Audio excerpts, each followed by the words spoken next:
Masih bersama kami di Kabar Siang, pemirsa. Wakil Ketua DPR RI Aziz Syamsuddin menjelaskan soal adanya kesimpangsiuran jumlah halaman dalam draft rancangan Undang-Undang Cipta Kerja. Aziz menyatakan sejak disahkan pada 5 Oktober lalu, Kesekjenan DPR melakukan perbaikan dan penyesuaian teknis terhadap naskah undang-undang. Salah satunya adalah pengaturan kertas yang semula A4 menjadi legal. Aziz memastikan draft final RUU Cipta Kerja yang siap dikirim ke Presiden memiliki ketebalan 812 halaman. Sebanyak 488 halaman adalah isi undang-undang, sementara sisanya adalah penjelasan. Batas waktu penyampaian draft RUU Cipta Kerja ke Presiden adalah hari ini 14 Oktober 2020 atau 7 hari setelah disahkan.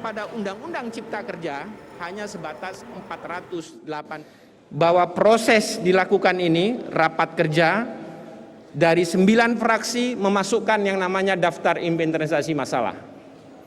9 fraksi menyatakan dan berpendapat di dalam rapat-rapat kerja maupun di dalam rapat-rapat panitia kerja, rapat timus, dan rapat tim sinkronisasi. Sehingga 9 fraksi dalam pembahasan dari rapat kerja sampai dengan di rapat tingkat 1 sepakat. Seperti yang sudah beredar di dalam pemberitaan. Adapun hal-hal yang berkembang di dalam daftar inventarisasi masalah berkenaan dengan klaster-klaster yang ada perlu nanti disampaikan kepada publik tentunya pada saat yang tiba, yaitu pada saat besok tanggal 14 Oktober 2020 berdasarkan mekanisme tata tertib DPR khususnya di dalam pasal 164 bahwa Dewan Perwakilan Rakyat Republik Indonesia memiliki jangka waktu 7 hari. Pada saat setelah tingkat 2 DPR memiliki waktu 7 hari kerja merujuk kepada pasal 1 butir 18 tata tertib DPR yang dimasuk dengan hari kerja adalah hari kerja, yaitu Senin sampai dengan hari Jumat. Sehingga tenggang waktu untuk penyampaian Undang-Undang Cipta Kerja ini akan jatuh pada tanggal 14 Oktober 2020, tepatnya besok pukul 00 pada saat besok. Sehingga nanti pada saat resmi besok Undang-Undang Cipta Kerja ini dikirim ke Presiden, dalam hal ini sebagai kepala pemerintahan, maka secara resmi undang-undang ini menjadi milik publik secara mekanisme. Kemudian dalam proses rapat kerja menuju rapat panitia kerja, pimpinan Badan Legislasi dan pimpinan Panja mengadakan yang namanya rapat dengar pendapat umum. Rapat dengar pendapat umum dilakukan hampir sebanyak 88 kali. Baik secara fisik maupun secara virtual. Pertemuan-pertemuan dengan tokoh masyarakat, pertemuan dengan tokoh buruh, pertemuan dengan tokoh pendidikan, tokoh masyarakat, tokoh kaum pengusaha, kaum buruh, kaum masyarakat dilakukan sampai dengan 89 kali pertemuan dilakukan.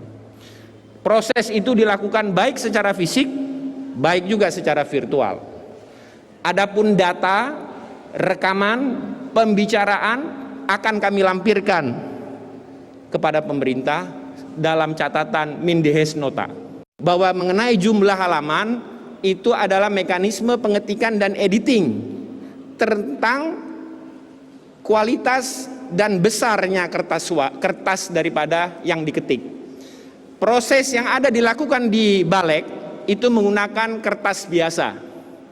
Tapi pada saat sudah masuk ke dalam tingkat 2, proses pengetikannya masuk di Kesekjenan, dia menggunakan legal paper yang sudah menjadi syarat ketentuan-ketentuan di dalam undang-undang. Sehingga besar tipisnya yang berkembang ada yang 1000 sekian, ada yang tiba-tiba 900 sekian, tapi setelah dilakukan pengetikan secara final berdasarkan legal drafter yang ditentukan di dalam Kesekjenan dan mekanisme, total jumlah pasal dan kertas halaman hanya sebesar 812 halaman.